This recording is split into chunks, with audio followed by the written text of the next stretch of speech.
श्री गणेशाय नमः। ओम श्री सीतारामचंद्राभ्यां नमः। श्रीमद् वाल्मीकि रामायण युद्ध कांड सर्ग 107 से 111। सर्ग 107। श्री राम और रावण का घोर युद्ध। तदनंतर श्री राम और रावण में अत्यंत क्रूरता पूर्वक महान द्वैरथ युद्ध आरंभ हुआ, जो समस्त लोकों के लिए भयंकर था। उस समय राक्षसों और वानरों की विशाल सेनाएं हाथ में हथियार लिए रहने पर भी निश्चेष्ट खड़ी रहीं। कोई किसी पर प्रहार नहीं करता था। मनुष्य और निशाचर दोनों वीरों को बलपूर्वक युद्ध करते देख सबके हृदय उन्हीं की ओर खींच गए। अतः सभी बड़े आश्चर्य में पड़ गए। दोनों ओर के सैनिकों के हाथों में नाना प्रकार के अस्त्र शस्त्र विद्यमान थे और उनके हाथ युद्ध के लिए व्यग्र थे। तथापि उस अद्भुत संग्राम को देखकर उनकी बुद्धि आश्चर्यचकित हो उठी थी, इसलिए वे चुपचाप खड़े थे, एक दूसरे पर प्रहार नहीं करते थे। राक्षस रावण की ओर देख रहे थे और वानर श्री रघुनाथ जी की ओर। उन सबके नेत्र विस्मित थे। अतः निस्तब्ध खड़ी रहने के कारण उभय पक्ष की सेनाएं चित्रलिखित सी जान पड़ती थीं। श्री राम और रावण दोनों ने वहां प्रकट होने वाले निमित्तों को देखकर उनके भावी फल का विचार करके युद्ध विषयक विचार को स्थिर कर लिया था। उन दोनों में से एक दूसरे के प्रति अमर्ष का भाव दृढ़ हो गया था, इसलिए वे निर्भय से होकर युद्ध करने लगे। श्री रामचंद्र जी को यह विश्वास था कि मेरी ही जीत होगी और रावण को भी ये निश्चय हो गया था कि मुझे अवश्य ही मरना होगा। अतः वे दोनों युद्ध में अपना सारा पराक्रम प्रकट करके दिखाने लगे। उस समय पराक्रमी दशानन ने क्रोध पूर्वक बाणों का संधान करके श्री रघुनाथ जी के रथ पर फहराती हुई ध्वजा को निशाना बनाया और उन बाणों को छोड़ दिया, परंतु उसके चलाए हुए वे बाण इंद्र के रथ की ध्वजा तक न पहुंच सके, केवल रथ शक्ति को छूते हुए धरती पर गिर पड़े। तब महाबली श्री रामचंद्र जी ने भी कुपित होकर अपने धनुष को खींचा और मन ही मन रावण के कृत्य का बदला चुकाने उसके ध्वज को काट गिराने का विचार किया। रावण के ध्वज को लक्ष्य करके उन्होंने विशाल सर्प के समान असहा और अपने तेज से प्रज्वलित तीखा बाण छोड़ दिया। तेजस्वी श्री राम ने उस ध्वज की और निशाना साधकर अपना सायक चलाया और वह दशानन के उस ध्वज को काटकर पृथ्वी में समा गया। रावण के रथ का वह ध्वज कटकर धरती पर गिर पड़ा। अपने ध्वज का विध्वंस हुआ देख महाबली रावण क्रोध से जल उठा और अमर्ष के कारण विपक्षी को जलाता हुआ सा जान पड़ा। वह रोष के वशीभूत होकर बाणों की वर्षा करने लगा। रावण ने अपने तेजस्वी बाणों से श्री रामचंद्र जी के घोड़ों को घायल करना आरंभ किया, परंतु वे घोड़े दिव्य थे, इसलिए ना तो लड़खड़ाए और ना अपने स्थान से विचलित ही हुए। वे पूर्ववत स्वस्थ चित्त बने रहे, मानो उन पर कमल की नालों से प्रहार किया गया हो। उन घोड़ों का घबराहट में ना पड़ना देख रावण का क्रोध और भी बढ़ गया। वह पुनः बाणों की वर्षा करने लगा। गदा, चक्र, परिक, मुसल, पर्वत शिखर, वृक्ष, शूल, फरसे तथा माया निर्मित अन्यान्य शस्त्रों की वृष्टि करने लगा। उसने हृदय में थकावट का अनुभव ना करके सहस्त्रों बाण छोड़े। युद्ध स्थल में अनेक शस्त्रों की वह विशाल वर्षा बड़ी भयानक, तुमुल, त्रासजनक और भयंकर कोलाहल से पूर्ण थी।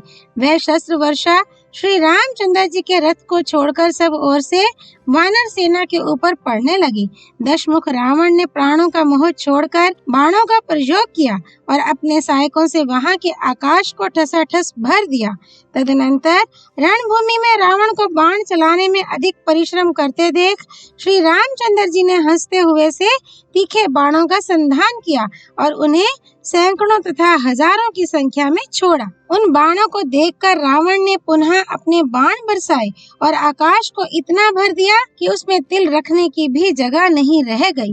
उन दोनों के द्वारा की गई चमकीले बाणों की वर्षा से वहां का प्रकाशमान आकाश बाणों से बद्ध होकर किसी और ही आकाश सा प्रतीत होता था। उनका चलाया हुआ कोई भी बाण लक्ष्य तक पहुँचे बिना नहीं रहता था, लक्ष्य को बेधे या विदीर्ण किए बिना नहीं रुकता था तथा निष्फल भी नहीं होता था। इस तरह युद्ध में शस्त्र वर्षा करते हुए श्री राम और रावण के बाण जब आपस में टकराते थे तब नष्ट होकर पृथ्वी पर गिर जाते थे। वे दोनों योद्धा दाएं बाएं प्रहार करते हुए निरंतर युद्ध में लगे रहे। उन्होंने अपने भयंकर बाणों से आकाश को इस तरह भर दिया कि मानो उसमें सांस लेने की भी जगह नहीं रह गई। श्री राम ने रावण के घोड़ों को और रावण ने श्री राम के घोड़ों को घायल कर दिया। वे दोनों एक दूसरे के प्रहार का बदला चुकाते हुए परस्पर आघात करते रहे। इस प्रकार वे दोनों अत्यंत क्रोध से भरे हुए उत्तम रीति से युद्ध करने लगे। 2 घड़ी तक तो उन दोनों में ऐसा भयंकर संग्राम हुआ जो रोंगटे खड़े कर देने वाला था। इस प्रकार युद्ध में लगे हुए श्री राम तथा रावण को संपूर्ण प्राणी चकित चित्त से निहारने लगे। उन दोनों के वे श्रेष्ठ रथ तथा उसमें बैठे हुए रथी समर भूमि में अत्यंत क्रोध पूर्वक एक दूसरे को पीड़ा देने और परस्पर धावा करने लगे। एक दूसरे के वध के प्रयत्न में लगे हुए वे दोनों वीर बड़े भयानक जान पड़ते थे।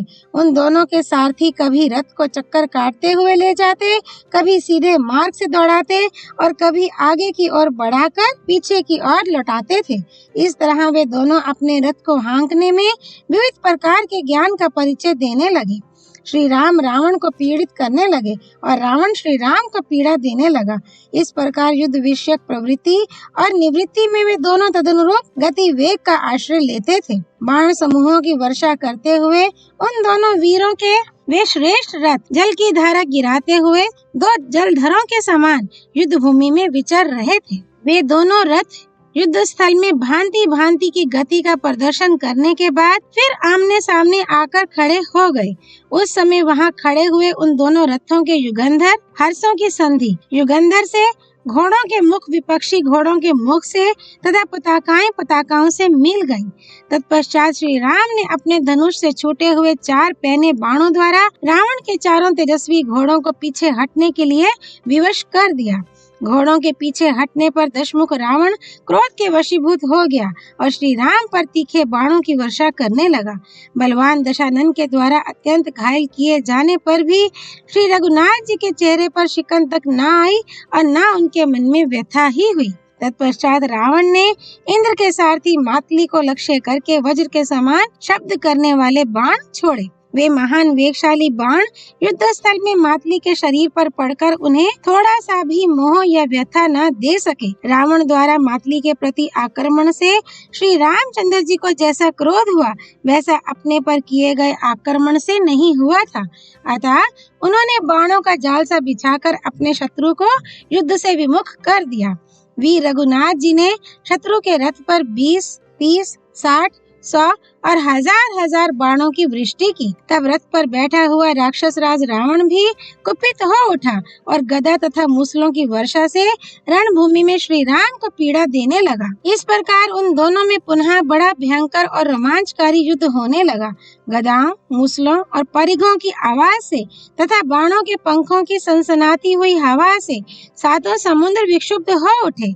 उन विक्षुब्ध समुद्रों के पाताल तल में निवास करने वाले समस्त दानव और सहस्त्रों नाग व्यथित हो गए। पर्वतों, वनों और काननों सहित सारी पृथ्वी कांप उठी। सूर्य की प्रभा लुप्त हो गई और वायु की गति भी रुक गई। देवता, गंधर्व, सिद्ध, महर्षि, किन्नर और बड़े बड़े नाग सभी चिंता में पड़ गए। सबके मुंह से यही बात निकलने लगी, गौ और ब्राह्मणों का कल्याण हो, प्रभा रूप से सदा रहने वाले इन लोकों की रक्षा हो और श्री रघुनाथ जी युद्ध में राक्षस राज रावण पर विजय पावे। इस प्रकार कहते हुए ऋषियों सहित वे देवगण श्री राम और रावण के अत्यंत भयंकर तथा रोमांचकारी युद्ध को देखने लगे। गंधर्वों और अप्सराओं के समुदाय उस अनुपम युद्ध को देखकर कहने लगे, आकाश आकाश की ही तुल्य है, समुद्र समुद्र के ही समान है तथा राम और रावण का युद्ध राम और रावण के युद्ध के ही सदृश है। ऐसा कहते हुए वे सब लोग राम रावण का युद्ध देखने लगे।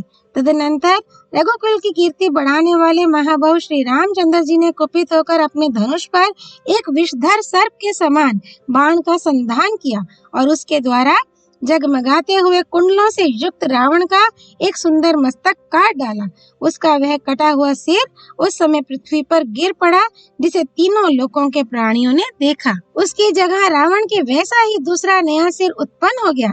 शीघ्रता पूर्वक हाथ चलाने वाले शीघ्रकारी श्री राम ने युद्ध स्थल में अपने सहायकों द्वारा रावण का वह दूसरा सिर भी शीघ्र ही काट डाला। उसके कटते ही पुनः नया सिर उत्पन्न दिखाई देने लगा, किंतु उसे भी श्री राम के वज्र तुल्य सहायकों ने काट डाला। इस प्रकार एक से तेज वाले उसके 100 सिर काट डाले गए, तथापि उसके जीवन का नाश होने के लिए उसके मस्तकों का अंत होता नहीं दिखाई देता था। तदनंतर कौशल्या का आनंद बढ़ाने वाले संपूर्ण अस्त्रों के ज्ञाता वीर श्री रामचंद्र जी अनेक प्रकार के बाणों से युक्त होने पर भी इस प्रकार चिंता करने लगे। अहो, मैंने जिन बाणों से मारीच, खर और दूषण को मारा, क्रौंच वन के गड्ढे में विराट का वध किया, दंडकारण्य में कबंध को मौत के घाट उतारा, साल वृक्ष और पर्वतों को विदीर्ण किया, वाली के प्राण लिए और समुद्र को भी शुद्ध कर दिया, अनेक बार के संग्राम में परीक्षा करके जिनकी अमोघता का विश्वास कर लिया गया है, वे ही ये मेरे सब सहायक आज रावण के ऊपर निस्तेज कुंठित हो गए हैं। इसका क्या कारण हो सकता है? इस तरह चिंता में पड़े होने पर भी श्री रघुनाथ जी युद्ध स्थल में सतत सावधान रहे। उन्होंने रावण की छाती पर बाणों की झड़ी लगा दी। तब रथ पर बैठे हुए राक्षस राज रावण ने भी कुपित होकर रणभूमि में श्री राम को गदा और मूसलों की वर्षा से पीड़ित करना आरंभ किया। उस महायुद्ध ने बड़ा भयंकर रूप धारण किया। उसे देखते ही रोंगटे खड़े हो जाते थे। वह युद्ध कभी आकाश में, कभी भूतल पर और कभी कभी पर्वत के शिखर पर होता था। देवता, दानव, यक्ष, पिशाच, नाग और राक्षसों के देखते देखते वह महान संग्राम सारी रात चलता रहा। श्री राम और रावण का वह युद्ध न रात में बंद होता था और न दिन में। 2 घड़ी अथवा एक क्षण के लिए भी उसका विराम नहीं हुआ। एक और दशरथ कुमार श्री राम थे और दूसरी ओर राक्षस राज रावण। उन दोनों में से श्री रघुनाथ जी की युद्ध में विजय होती ना देख देवराज के सारथी महात्मा मातली ने युद्ध परायण श्री राम से शीघ्रता पूर्वक कहा। श्री वाल्मीकि निर्मित आर्ष रामायण आदि काव्य के युद्ध कांड में 107वां सर्ग पूरा हुआ। सर्ग 108 श्री राम के द्वारा रावण का वध। मातली ने श्री रघुनाथ जी को कुछ याद दिलाते हुए कहा, वीरवर, आप अनजान की तरह क्यों इस राक्षस का अनुसरण कर रहे हैं? ये जो अस्त्र चलाता है उसके निवारण करने वाले अस्त्र का प्रयोग मात्र करके रह जाते हैं। प्रभु, आप इसके वध के लिए ब्रह्मा जी के अस्त्र का प्रयोग कीजिए। देवताओं ने इसके विनाश का जो समय बताया है वह अब आप पहुंचा है। मातली के इस वाक्य से श्री रामचंद्र जी को उस अस्त्र का स्मरण हो आया। फिर तो उन्होंने फुफकारते हुए सर्प के समान एक तेजस्वी बाण हाथ में लिया। यह वही बाण था जिसे पहले शक्तिशाली भगवान अगस्त्य ऋषि ने रघुनाथ जी को दिया था। वह विशाल बाण ब्रह्मा जी का दिया हुआ था और युद्ध में अमोघ था। अमित तेजस्वी ब्रह्मा जी ने पहले इंद्र के लिए उस बाण का निर्माण किया था और तीनों लोकों पर विजय पाने की इच्छा रखने वाले देवेंद्र को ही पूर्व काल में अर्पित किया था। उस बाण के वेग में वायु की, धार में अग्नि और सूर्य की, शरीर में आकाश की तथा भारीपन में मेरु और मंदराचल की प्रतिष्ठा की गई थी। वह संपूर्ण भूतों के तेज से बनाया गया था। उससे सूर्य के समान ज्योति निकलती रहती थी। वह सुवर्ण से भूषित, सुंदर पंख से युक्त, स्वरूप से जजबलेमान, परले काल की धूम युक्त अग्नि के समान भयंकर, दीप्तिमान, विषधर सर्प के समान विषैला, मनुष्य, हाथी और घोड़ों को विदीर्ण कर डालने वाला तथा शीघ्रता पूर्वक लक्ष्य का भेदन करने वाला था। बड़े बड़े दरवाजों, परिघों तथा पर्वतों को भी तोड़ फोड़ देने की उसमें शक्ति थी। उसका सारा शरीर नाना प्रकार के रक्त में नहाया और चर्बी से परिपुष्ट हुआ था। देखने में भी वह बड़ा भयंकर था। वज्र के समान कठोर, महान शब्द से युक्त, अनेकानेक युद्धों में शत्रु सेना को विदीर्ण करने वाला, सबको त्रास देने वाला तथा फुफकारते हुए सर्प के समान भयंकर था। युद्ध में वह यमराज का भयावह रूप धारण कर लेता था। समर भूमि में कौवे, गीद, बगुले, गीदड़ तथा पिशाचों को वह सदा भक्ष्य प्रदान करता था। वह सहायक, वानर युद्धपतियों को आनंद देने वाला तथा राक्षसों को दुख में डालने वाला था। गरुड़ के सुंदर विचित्र और नाना प्रकार के पंख लगाकर वह पंख युक्त बना हुआ था। वह उत्तम बाण समस्त लोकों तथा इक्ष्वाकु वंशियों के भय का नाशक था। शत्रुओं की कीर्ति का अपहरण तथा अपने हर्ष की वृद्धि करने वाला था। उस महान सहायक को वेदोक्त विधि से अभिमंत्रित करके महाबली श्री राम ने अपने धनुष पर रखा।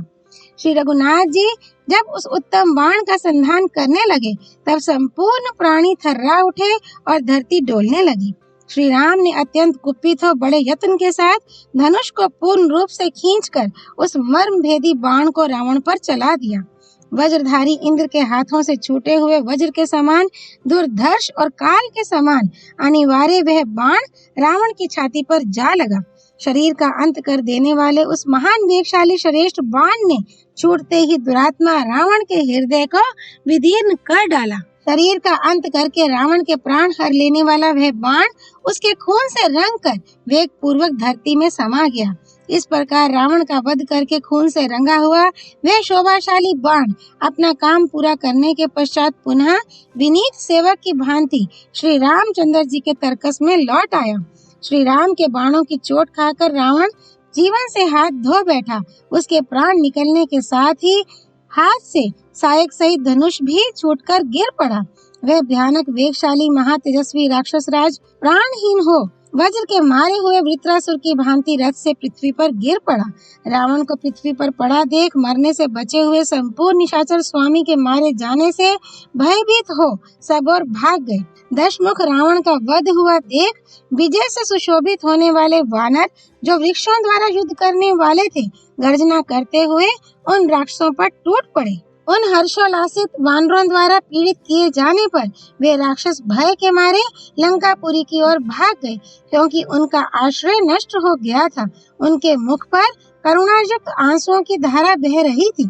उस समय वानर विजय लक्ष्मी से सुशोभित हो अत्यंत हर्ष और उत्साह से भर गए तथा श्री रघुनाथ जी की विजय और रावण के वध की घोषणा करते हुए जोर जोर से गर्जना करने लगे।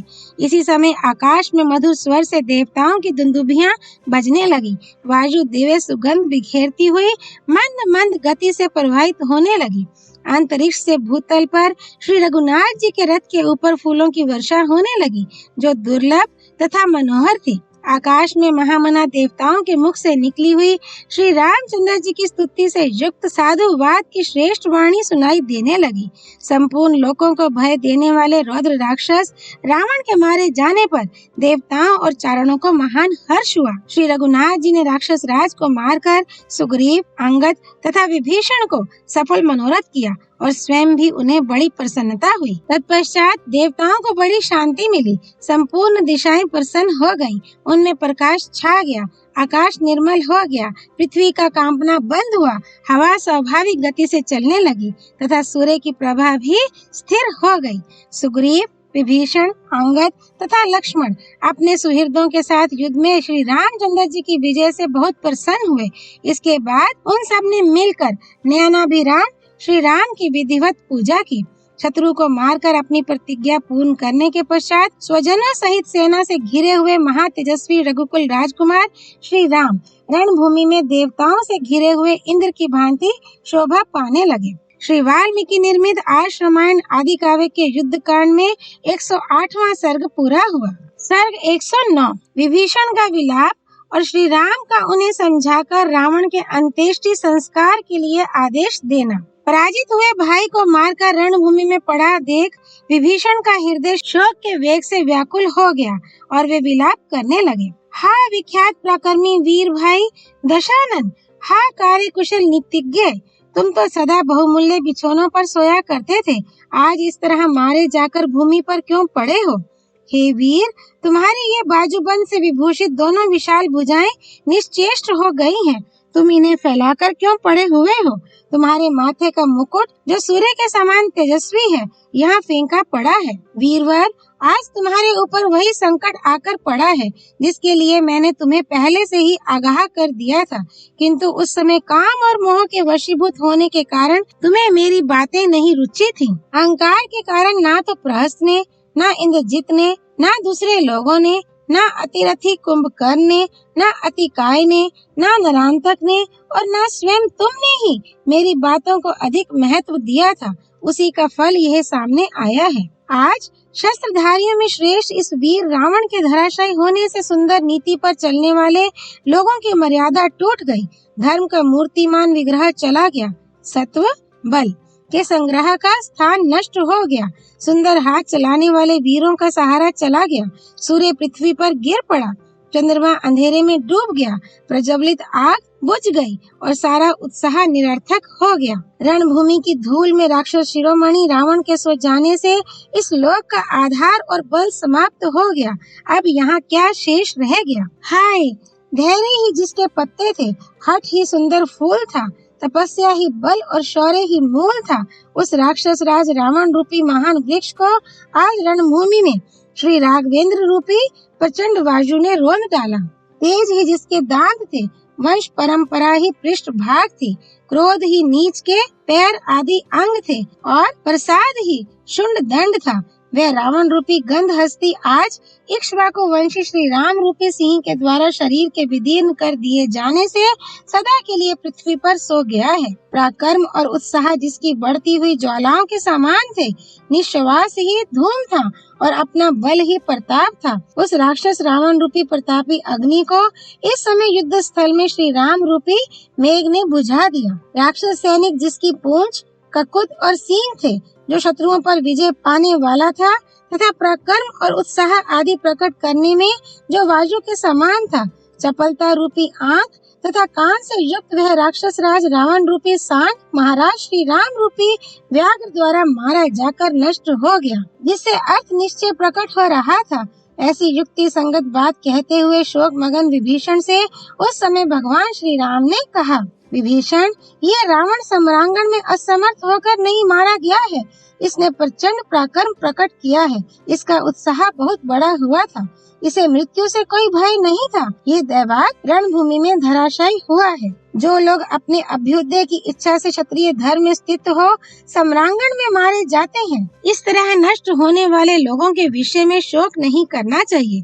जिस बुद्धिमान वीर ने इंद्र सहित तीनों लोकों को युद्ध में भयभीत कर रखा था, वही यदि इस समय काल के अधीन हो गया तो उसके लिए शोक करने का अवसर नहीं है। युद्ध में किसी को सदा विजय ही विजय मिले, ऐसा पहले भी कभी नहीं हुआ है। वीर पुरुष संग्राम में या तो शत्रुओं द्वारा मारा जाता है या स्वयं ही शत्रुओं को मार गिराता है।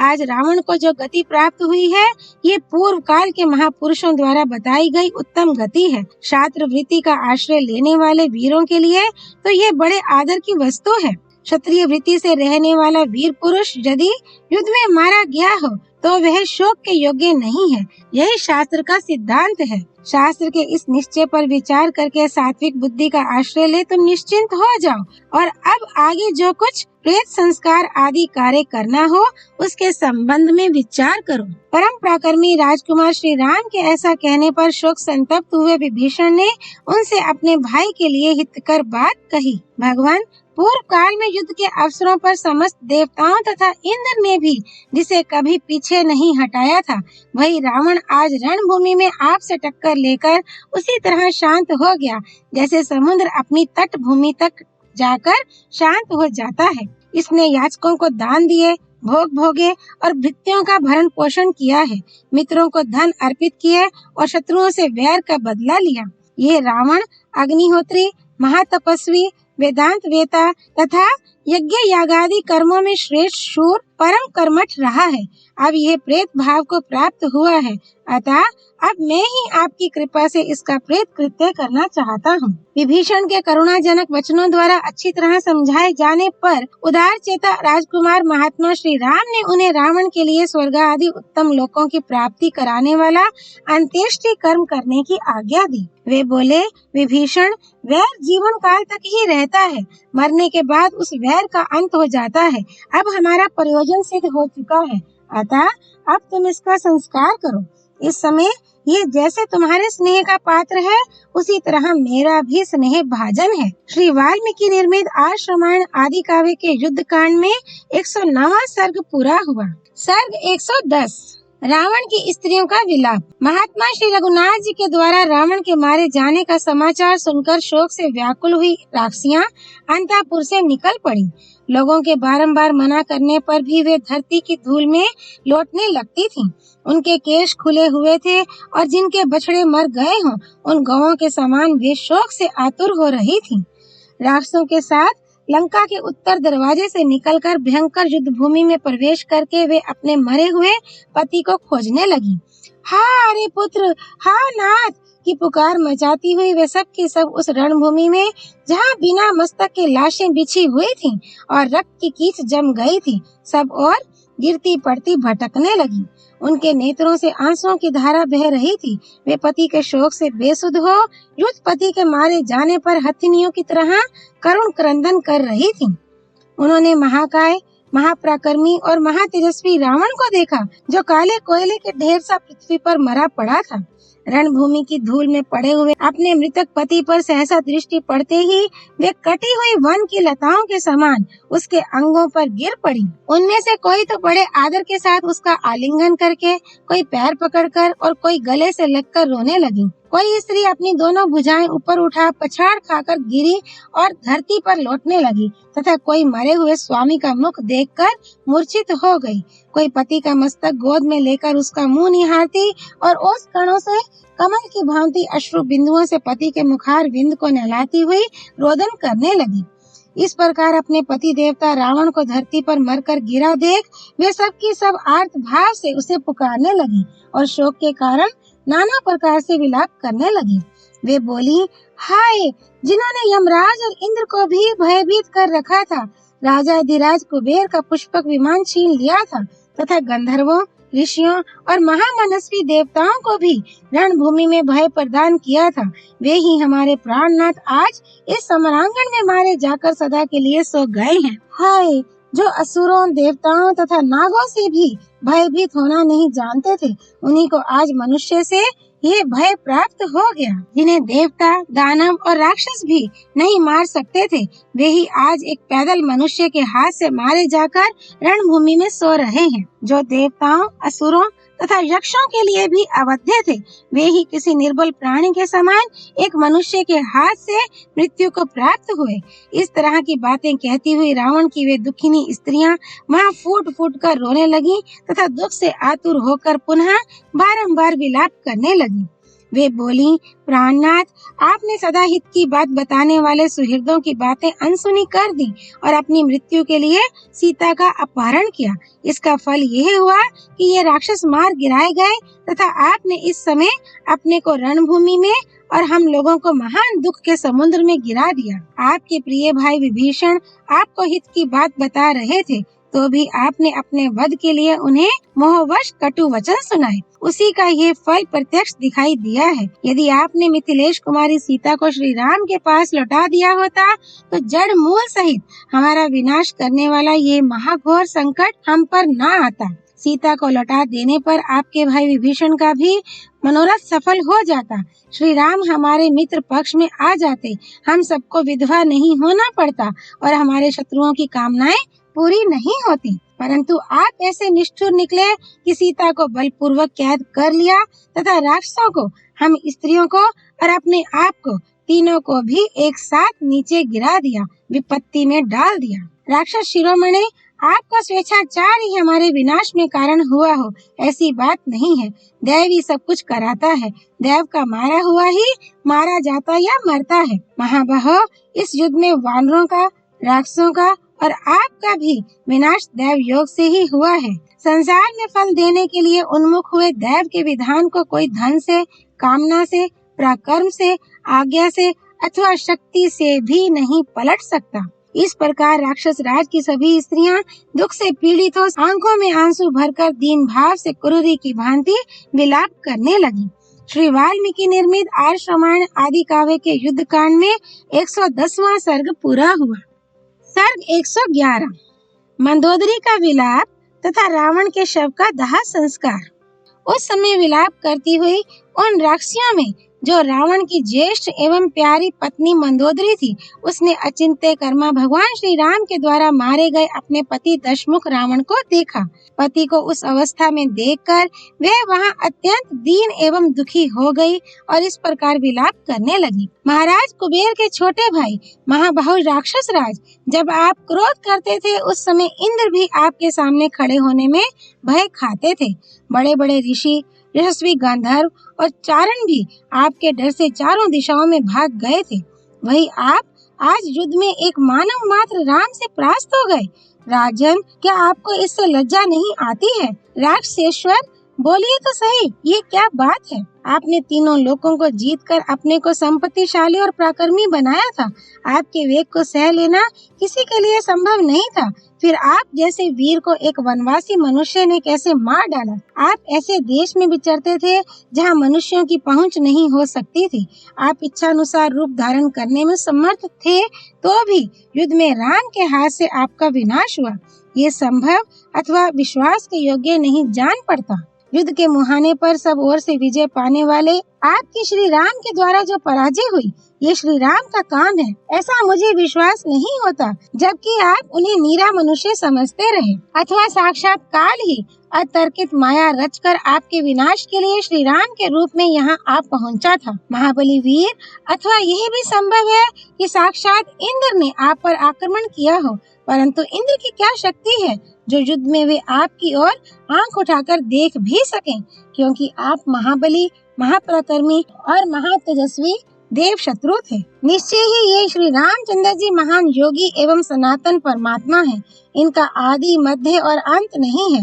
ये महान से भी महान, अज्ञानांधकार से परे तथा सबको धारण करने वाले परमेश्वर हैं, जो अपने हाथ में शंख, चक्र और गदा धारण करते हैं, जिनके वक्षस्थल में श्री वत्स का चिन्ह है। भगवती लक्ष्मी जिनका कभी साथ नहीं छोड़ती, जिन्हें परास्त करना सर्वथा असंभव है, तथा जो नित्य स्थिर एवं संपूर्ण लोकों के अधीश्वर हैं। उन सत्य पराक्रमी भगवान विष्णु ने ही समस्त लोकों का हित करने की इच्छा से मनुष्य का रूप धारण करके वानर रूप में प्रकट हुए संपूर्ण देवताओं के साथ आकर राक्षसों सहित आपका वध किया है, क्योंकि आप देवताओं के शत्रु और समस्त संसार के लिए भयंकर थे। नाथ, पहले आपने अपनी इंद्रियों को जीतकर ही तीनों लोकों पर विजय पाई थी। उस वैर को याद रखती हुई सी इंद्रियों ने ही अब आपको परास्त किया है। जब मैंने सुना कि जनस्थान में बहुतेरे राक्षसों से घिरे होने पर भी आपके भाई खर को श्री राम ने मार डाला है, तभी मुझे विश्वास हो गया था कि श्री रामचंद्र जी कोई साधारण मनुष्य नहीं है। जिस लंका नगरी में देवताओं का भी प्रवेश होना कठिन था, वहीं जब हनुमान जी बलपूर्वक घुस आए, उसी समय हम लोग भावी अनिष्ट की आशंका से व्यथित हो उठी थी। मैंने बारंबार कहा, प्राणनाथ, आप रघुनाथ जी से वैर विरोध ना कीजिए, परंतु आपने मेरी बात नहीं मानी। उसी का आज ये फल मिला है। राक्षस राज, आपने अपने ऐश्वर्य का, शरीर का तथा स्वजनों का विनाश करने के लिए ही अकस्मात सीता की कामना की थी। दुर्मते, भगवती सीता अरुंधति और रोहिणी से भी बढ़कर पतिव्रता हैं। वे वसुधा की भी वसुधा और श्री की भी श्री हैं। अपने स्वामी के प्रति अनन्य अनुराग रखने वाली और सबकी पूजनीय उन सीता देवी का तिरस्कार करके आपने बड़ा अनुचित कार्य किया था। मेरे प्राणनाथ, सर्वांग सुंदरी शुभ लक्षणा सीता निर्जन वन में निवास करती थी। आप छल से उन्हें दुख में डालकर यहाँ हर लाए। ये आपके लिए बड़े कलंक की बात हुई। मिथिलेश कुमारी के साथ समागम के लिए जो आपके मन में कामना थी, उसे तो आप पा नहीं सके, उल्टे उन पतिव्रता देवी की तपस्या से जलकर भस्म हो गए। अवश्य ऐसी ही बात हुई है। तन्वंगी सीता का अपहरण करते समय ही आप जलकर राख नहीं हो गए, यही आश्चर्य की बात है। आपकी जिस महिमा से इंद्र और अग्नि आदि संपूर्ण देवता आपसे डरते थे, उसी ने उस समय आपको दग्ध नहीं होने दिया। प्राण वल्लभ, इसमें कोई संदेह नहीं कि समय आने पर कर्ता को उसके पाप कर्म का फल अवश्य मिलता है। शुभ कर्म करने वाले को उत्तम फल की प्राप्ति होती है और पापी को पाप का फल, दुख भोगना पड़ता है। विभीषण को अपने शुभ कर्मों के कारण ही सुख प्राप्त हुआ है और आपको ऐसा दुख भोगना पड़ा है। आपके घर में सीता देवी से भी अधिक सुंदर रूप वाली दूसरी युवतियां मौजूद हैं, परंतु आप काम के वशीभूत हो मोहवश इस बात को समझ नहीं पाते थे। मिथिलेश कुमारी सीता ना तो कुल में, न रूप में और न दाक्षिण्य आदि गुणों में ही मुझसे बढ़कर हैं। वे मेरे बराबर भी नहीं हैं, परंतु आप मोहवश इस बात की ओर नहीं ध्यान देते थे। संसार में कभी किसी भी प्राणी की मृत्यु अकारण नहीं होती है। इस नियम के अनुसार मिथिलेश कुमारी सीता आपकी मृत्यु का कारण बन गई। आपने सीता के कारण होने वाली मृत्यु को स्वयं ही दूर से बुला लिया। मिथिलेश नंदिनी सीता अब शोक रहित हो श्री राम के साथ विहार करेंगी, परंतु मेरा पुण्य बहुत थोड़ा था, इसलिए वह जल्दी समाप्त हो गया और मैं शोक के घोर समुद्र में गिर पड़ी। वीर, जो मैं विचित्र वस्त्राभूषण धारण करके अनुपम शोभा से संपन्न हो, मन के अनुरूप विमान द्वारा आपके साथ कैलाश, मंदराचल, मेरु पर्वत, चैत्र रथ वन तथा संपूर्ण देवोद्यानों में विहार करती हुई नाना प्रकार के देशों को देखती फिरती थी, वही मैं आज आपका वध हो जाने से समस्त काम भोगों से वंचित हो गई। मैं वही रानी मंदोदरी हूँ, किंतु आज दूसरी स्त्री के समान हो गई हूँ। राजाओं की चंचल राजलक्ष्मी को धिक्कार है।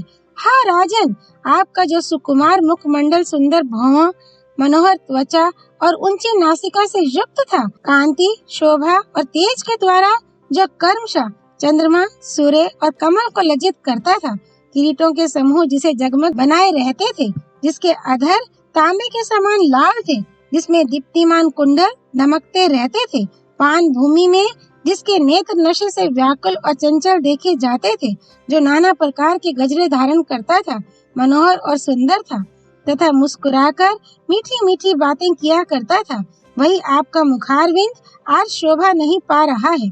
प्रभो, वह श्री राम के सहायकों से विदीर्ण हो खून की धारा से रंग गया है, इसका मेदा और मस्तिष्क छिन्न भिन्न हो गया है तथा रथ की धूलों से इसमें रुक्षता आ गई है। हाय, मुझ मंदभागिनी ने कभी जिसके विषय में सोचा तक नहीं था, वही मुझे वैधव्य का दुख प्रदान करने वाली अंतिम अवस्था मृत्यु आपको प्राप्त हो गई। दानवराज मय मेरे पिता, राक्षस राज रावण मेरे पति और इंद्र पर भी विजय प्राप्त करने वाला इंद्रजित मेरा पुत्र है। ये सोचकर मैं अत्यंत गर्व से भरी रहती थी। मेरी यह दृढ़ धारणा बनी हुई थी कि मेरे रक्षक ऐसे लोग हैं जो दर्प से भरे हुए शत्रुओं को मत डालने में समर्थ, क्रूर, विख्यात, बल और पौरुष से संपन्न तथा किसी से भी भयभीत नहीं होने वाले हैं। राक्षस शिरोमणियों, ऐसे प्रभावशाली तुम लोगों को ये मनुष्य से अज्ञात भय किस प्रकार प्राप्त हुआ, जो चिकने इंद्रनील मणि के समान श्याम, ऊंचे शैल शिखर के समान विशाल तथा केयूर, अंगद, नीलम और मोतियों के हार एवं फूलों की मालाओं से सुसज्जित होने के कारण अत्यंत प्रकाशमान दिखाई देता था। विहार स्थलों में अधिक कांतिमान तथा संग्राम भूमियों में अतिशय दीप्तिमान प्रतीत होता था और आभूषणों की प्रभा से जिसकी विद्युन माला मंडित में किसी शोभा होती थी, वही आपका शरीर आज अनेक तीखे बाणों से भरा हुआ है। अतः यद्यपि आज से फिर इसका स्पर्श मेरे लिए दुर्लभ हो जाएगा, तथापि इन बाणों के कारण मैं इसका आलिंगन नहीं कर पाती हूँ। राजन, जैसे सहाय की देह कांटों से भरी होती है, उसी प्रकार आपके शरीर में इतने बाण लगे हैं कि कहीं एक अंगुल भी जगह नहीं रह गई है। वे सभी बाण मर्म स्थानों में धंस गए हैं और उनसे शरीर का स्नायु बंधन छिन्न भिन्न हो गया है। इस अवस्था में पृथ्वी पर पड़ा हुआ आपका ये श्याम शरीर, जिस पर रक्त की अरुण छटा छा रही है, वज्र की मार से चूर चूर होकर बिखरे हुए पर्वत के समान जान पड़ता है। नाथ, ये स्वप्न है या सत्य? हाय, आप श्री राम के हाथ से कैसे मारे गए? आप तो मृत्यु की भी मृत्यु थे, फिर स्वयं ही मृत्यु के अधीन कैसे हो गए? आपने तीनों लोकों की संपत्ति का उपभोग किया और त्रिलोकी के प्राणियों को महान उद्वेग में डाल दिया था। आप लोकपालों पर भी विजय पा चुके थे। आपने कैलाश पर्वत के साथ ही भगवान शंकर को भी उठा लिया था तथा बड़े बड़े अभिमानी वीरों को युद्ध में बंदी बनाकर अपने पराक्रम को प्रकट किया था। आपने समस्त संसार को क्षोभ में डाला, साधु पुरुषों की हिंसा की और शत्रुओं के समीप बलपूर्वक अहंकार पूर्ण बातें कही। भयानक पराक्रम करने वाले विपक्षियों को मारकर अपने पक्ष के लोगों और सेवकों की रक्षा की। दानवों के सरदारों और हजारों यक्षों को भी मौत के घाट उतारा। आपने सम्रांगण में निवात कवच नामक दानवों का भी दमन किया, बहुत से यज्ञ नष्ट कर डाले तथा आत्मीय जनों की सदा ही रक्षा की। आप धर्म की व्यवस्था को तोड़ने वाले तथा संग्राम में माया की सृष्टि करने वाले थे। देवताओं, असुरों और मनुष्यों की कन्याओं को इधर उधर से हर लाते थे। आप शत्रु की स्त्रियों को शोक प्रदान करने वाले, स्वजनों के नेता, लंकापुरी के रक्षक, भयानक कर्म करने वाले तथा हम सब लोगों को कामोपभोग का सुख देने वाले थे। ऐसे प्रभावशाली तथा रथियों में श्रेष्ठ अपने प्रियतम पति को श्री रामचंद्र जी के द्वारा धराशायी किया गया देखकर, ऐसे प्रभावशाली तथा रथियों में श्रेष्ठ अपने प्रियतम पति को श्री रामचंद्र जी के द्वारा धराशायी किया गया देखकर भी जो मैं अब तक इस शरीर को धारण कर रही हूँ, प्रियतम के मारे जाने पर भी जी रही हूँ, ये मेरी पाषाण हृदयता का परिचायक है। राक्षस राज, आप तो बहुमूल्य पलंगों पर शयन करते थे, फिर यहाँ धरती पर धूलि में लिपटे हुए क्यों सो रहे हैं? जब लक्ष्मण ने युद्ध में मेरे बेटे इंद्रजित को मारा था, उस समय मुझे गहरा आघात पहुंचा था और आज आपका वध होने से तो मैं मार ही डाली गई। अब मैं बंधुजनों से धीन, आप जैसे स्वामी से रहित तथा काम भोगों से वंचित होकर अनंत वर्षों तक शोक में ही डूबी रहूंगी। राजन, आज आप जिस अत्यंत दुर्गम एवं विशाल मार्ग पर गए हैं, वहीं मुझ दुखिया को भी ले चलिए, मैं आपके बिना जीवित नहीं रह सकूंगी। हाय, मुझ असहाया को यहीं छोड़कर आप क्यों अन्यत्र चले जाना चाहते हैं? मैं दीन अभागिनी होकर आपके लिए रो रही हूँ, आप मुझसे बोलते क्यों नहीं? प्रभु, आज मेरे मुंह पर घूंघट नहीं है, मैं नगर द्वार से पैदल ही चलकर यहाँ आई हूँ। इस दशा में मुझे देखकर आप क्रोध क्यों नहीं करते हैं? आप अपनी स्त्रियों से बड़ा प्रेम करते थे, आज आपकी सभी स्त्रियां लाज छोड़कर पर्दा हटाकर बाहर निकल आई हैं। इन्हें देखकर आपको क्रोध क्यों नहीं होता? नाथ, आपकी क्रीड़ा सहचरी यह मंदोदरी आज अनाथ होकर विलाप कर रही है, आप इसे आश्वासन क्यों नहीं देते अथवा अधिक आदर क्यों नहीं करते? राजन, आपने बहुत सी कुल ललनाओं को जो गुरुजनों की सेवा में लगी रहने वाली धर्मपरायणा तथा पतिव्रता थी, विधवा बनाया और उनका अपमान किया था। अतः उस समय उन्होंने शोक से संतप्त होकर आपको शाप दे दिया था। उसी का ये फल है कि आपको शत्रु एवं मृत्यु के अधीन होना पड़ा है। महाराज, पतिव्रताओं के आंसू इस पृथ्वी पर व्यर्थ नहीं गिरते, ये कहावत आपके ऊपर प्रायः ठीक ठीक घटी है। राजन, आप तो अपने तेज से तीनों लोगों को आक्रांत करके अपने को बड़ा शूरवीर मानते थे, फिर भी पराई स्त्री को चुराने का ये नीच काम आपने कैसे किया? मायामय मृग के बहाने श्री राम को आश्रम से दूर हटाया और लक्ष्मण को भी अलग किया। उसके बाद आप श्री राम पत्नी सीता को चुराकर यहाँ ले आए। ये कितनी बड़ी कायरता है। युद्ध में कभी आपने कायरता दिखाई हो ये मुझे याद नहीं पड़ता, परंतु भाग्य के फेर से उस दिन सीता का हरण करते समय निश्चय ही आप में कायरता आ गई थी, जो आपके निकट विनाश की सूचना दे रही थी। महाबाहो, मेरे देवर विभीषण सत्यवादी, भूत और भविष्य के ज्ञाता तथा वर्तमान को भी समझने में कुशल हैं। उन्होंने हर कर लाई हुई मिथिलेश कुमारी सीता को देखकर मन ही मन कुछ विचार किया और अंत में लंबी सांस छोड़कर कहा, अब प्रधान राक्षसों के विनाश का समय उपस्थित हो गया है। उनकी यह बात ठीक निकली। काम और क्रोध से उत्पन्न आपके आसक्ति विषयक दोष के कारण ये सारा ऐश्वर्य नष्ट हो गया और जड़ मूल का नाश करने वाला ये महान अनर्थ प्राप्त हुआ। आज आपने समस्त राक्षस कुल को अनाथ कर दिया। आप अपने बल और पुरुषार्थ के लिए विख्यात थे, अतः आपके लिए शोक करना मेरे लिए उचित नहीं है। तथापि स्त्री स्वभाव के कारण मेरे हृदय में दीनता आ गई है। आप अपना पुण्य और पाप साथ लेकर अपनी वीरोचित गति को प्राप्त हुए हैं। आपके विनाश से मैं महान दुख में पड़ गई हूँ, इसलिए बारंबार अपने ही लिए शोक करती हूँ। महाराज दशानन, हित चाहने वाले सुहृदों तथा बंधुओं ने जो आपसे संपूर्णता हित की बातें कही थी, उन्हें आपने अनसुनी कर दिया। विभीषण का कथन भी युक्ति और प्रयोजन से पूर्ण था, विधि पूर्वक आपके सामने प्रस्तुत किया गया था। वह कल्याणकारी तो था ही, बहुत ही सौम्य भाषा में कहा गया था, किंतु उस युक्ति युक्त बात को भी आपने नहीं माना। आप अपने बल के घमंड में मतवाले हो रहे थे, अतः मारीच, कुंभकर्ण तथा मेरे पिता की कही हुई बात भी आपने नहीं मानी। उसी का ये ऐसा फल आपको प्राप्त हुआ है। प्राणनाथ, आपका नील मेघ के समान श्याम वर्ण है। आप शरीर पर पीत वस्त्र और बाहों में सुंदर बाजूबंद धारण करने वाले हैं। आज खून से लथपथ हो अपने शरीर को सब और छितराकर यहाँ क्यों सो रहे हैं? मैं शोक से पीड़ित हो रही हूँ और आप गहरी नींद में सोए हुए पुरुष की भांति मेरी बात का जवाब नहीं दे रहे हैं। नाथ, ऐसा क्यों हो रहा है? मैं महान पराक्रमी, युद्ध कुशल और समर भूमि से पीछे न हटने वाले सुमाली नामक राक्षस की दोहित्री नतिनी हूँ। आप मुझसे बोलते क्यों नहीं हैं? राक्षस राज, उठिए, उठिए। श्री राम के द्वारा आपका नूतन पराभव किया गया है, तो भी आप सो कैसे रहे हैं? आज ये सूर्य की किरणें लंका में निर्भय होकर प्रविष्ट हुई हैं। वीरवर, आप समर भूमि में जिस सूर्य तुल्य तेजस्वी परीख के द्वारा शत्रुओं का संहार किया करते थे, वज्रधारी इंद्र के वज्र की भांति जो सदा आपके द्वारा पूजित हुआ था, रणभूमि में बहुत संख्यक शत्रुओं के प्राण लेने वाला था और जिसे सोने की जाली से विभूषित किया गया था, आपका वह परीख श्री राम के बाणों से सहस्त्रों टुकड़ों में विभक्त होकर इधर उधर बिखरा पड़ा है। प्राणनाथ, आप अपनी प्यारी पत्नी की भांति रणभूमि का आलिंगन करके क्यों सो रहे हैं और किस कारण से मुझे अप्रिय सी मानकर मुझसे बोलना तक नहीं चाहते हैं?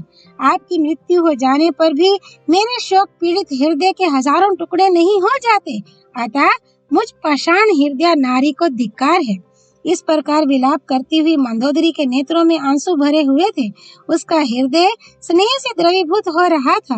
वह रोती रोती सहसा मूर्छित हो गई और उसी अवस्था में रावण की छाती पर गिर पड़ी। रावण के वक्षस्थल पर मंदोदरी की वैसी ही शोभा हो रही थी जैसे संध्या की लाली से रंगे हुए बादल में दीप्तिमती विद्युत चमक रही हो। उसकी सौतें भी शोक से अत्यंत आतुर हो रही थी। उन्होंने उसे उस अवस्था में देखकर उठाया और स्वयं भी रोते रोते जोर जोर से विलाप करती हुई मंदोदरी को धीरज बंधाया। वे बोली, महारानी, क्या आप नहीं जानती कि संसार का स्वरूप अस्थिर है? दशा बदल जाने पर राजाओं की लक्ष्मी स्थिर नहीं रहती। उनके ऐसा कहने पर मंदोदरी फूट फूट कर रोने लगी। उस समय उसके दोनों स्तन और उज्जवल मुख आंसुओं से नहा उठे थे। इसी समय श्री रामचंद्र जी ने विभीषण से कहा, इन स्त्रियों को धैर्य बंधाओ और अपने भाई का दाह संस्कार करो। ये सुनकर बुद्धिमान विभीषण ने श्री राम का अभिप्राय जानने के उद्देश्य से बुद्धि से सोच विचार कर उनसे ये धर्म और अर्थ से युक्त विनयपूर्ण तथा हितकर बात कही। भगवान, जिसने धर्म और सदाचार का त्याग कर दिया था, जो क्रूर, निर्दयी, असत्यवादी तथा पराई स्त्री का स्पर्श करने वाला था, उसका दाह संस्कार करना मैं उचित नहीं समझता हूँ। सबके अहित में संलग्न रहने वाला ये रावण भाई के रूप में मेरा शत्रु था। यद्यपि ज्येष्ठ होने से गुरुजनोचित गौरव के कारण वह मेरा पूज्य था, तथापि वह मुझसे सत्कार पाने योग्य नहीं है। श्री राम, मेरी ये बात सुनकर संसार के मनुष्य मुझे क्रूर अवश्य कहेंगे, परंतु जब रावण के दुर्गुणों को भी सुनेंगे तब सब लोग मेरे इस विचार को उचित ही बताएंगे। ये सुनकर धर्मात्माओं में श्रेष्ठ श्री रामचंद्र जी बड़े प्रसन्न हुए। वे बातचीत करने में बड़े प्रवीण थे, अतः बातों का अभिप्राय समझने वाले विभीषण से इस प्रकार बोले, राक्षस राज, मुझे तुम्हारा भी प्रिय करना है, क्योंकि तुम्हारे ही प्रभाव से मेरी जीत हुई है। अवश्य ही मुझे तुमसे उचित बात कहनी चाहिए, अतः सुनो। यह निशाचर भले ही अधर्मी और असत्यवादी रहा हो, परंतु संग्राम में सदा ही तेजस्वी, बलवान तथा शूरवीर रहा है। सुना जाता है इंद्र आदि देवता भी इसे परास्त नहीं कर सके थे। समस्त लोगों को रुलाने वाला रावण बल पराक्रम से संपन्न तथा महामनस्वी था। वैर मरने तक ही रहता है, मरने के बाद उसका अंत हो जाता है। अब हमारा प्रयोजन भी सिद्ध हो चुका है, अतः इस समय जैसे यह तुम्हारा भाई है वैसे ही मेरा भी है, इसलिए इसका दाह संस्कार करो। महाबाहो, धर्म के अनुसार रावण तुम्हारी ओर से शीघ्र ही विधि पूर्वक दाह संस्कार प्राप्त करने के योग्य है। ऐसा करने से तुम यश के भागी होगे। श्री रामचंद्र जी के इस वचन को सुनकर विभीषण युद्ध में मारे गए अपने भाई रावण के दाह संस्कार की शीघ्रता पूर्वक तैयारी करने लगे। राक्षस राज विभीषण ने लंकापुरी में प्रवेश करके रावण के अग्निहोत्र को शीघ्र ही विधि पूर्वक समाप्त किया। इसके बाद शकट, लकड़ी, अग्निहोत्र की अग्नियां, यज्ञ कराने वाले पुरोहित, चंदन काष्ठ, अन्य विविध प्रकार की लकड़ियां, सुगंधित अगर, अन्य सुंदर गंध युक्त पदार्थ, मणि, मोती और मूंगा, इन सब वस्तुओं को उन्होंने एकत्र किया। फिर 2 ही घड़ी में राक्षसों से घिरे हुए वे शीघ्र वहां से चले आए। तदनंतर माल्यवान के साथ मिलकर उन्होंने दाह संस्कार की तैयारी का सारा कार्य पूर्ण किया। भांति भांति के वाद्य घोषों द्वारा स्तुति करने वाले मागधों ने जिसका अभिनंदन किया था, राक्षस राज रावण के उस शव को रेशमी वस्त्र से ढककर उसे सोने के दिव्य विमान में रखने के पश्चात राक्षस जातीय ब्राह्मण वहां नेत्रों से आंसू बहाते हुए खड़े हो गए। उस शिविका को विचित्र पताकाओं तथा फूलों से सजाया गया था, जिससे वह विचित्र शोभा धारण करती थी। विभीषण आदि राक्षस उसे कंधे पर उठाकर तथा अन्य सब लोग हाथ में सूखे काट लिए दक्षिण दिशा में शमशान भूमि की ओर चले। यजुर्वेदीय याजकों द्वारा ढोई जाती हुई त्रिविध अग्नियां प्रज्वलित हो उठी। वे सब कुंड में रखी हुई थी और पुरोहित गण उन्हें लेकर शव के आगे आगे चल रहे थे। अंतःपुर की सारी स्त्रियां रोती हुई तुरंत ही शव के पीछे पीछे चल पड़ी। वे सब और लड़खड़ाती चलती थीं। आगे जाकर रावण के विमान को एक पवित्र स्थान में रखकर अत्यंत दुखी हुए विभीषण आदि राक्षसों ने मल्ले चंदन काष्ठ, पद्मक, उशीर, खस तथा अन्य प्रकार के चंदनों द्वारा वेदोक्त विधि से चिता बनाई और उसके ऊपर रंको नामक मृग का चर्म बिछाया। उसके ऊपर राक्षस राज के शव को सुलाकर उन्होंने उत्तम विधि से उसका पितृमेध दाह संस्कार किया। उन्होंने चिता के दक्षिण पूर्व में वेदी बनाकर उस पर यथास्थान अग्नि को स्थापित किया था। फिर दधि मिश्रित घी से भरी हुई स्त्रुआ रावण के कंधे पर रखी। इसके बाद पैरों पर शकट और जांघों पर उल्लूखल रखा तथा काष्ठ के सभी पात्र, अरणी, उत्तरारणी और मूसल आदि को भी यथास्थान रख दिया। वेदोक्त विधि और महर्षियों द्वारा रचित कल्प सूत्रों में बताई गई प्रणाली से वहां सारा कार्य हुआ।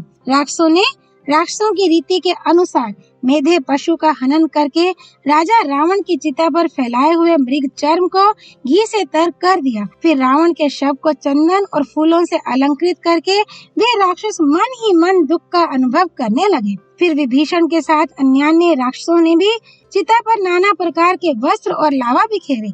उस समय उनके मुख पर आंसुओं की धारा बह चली।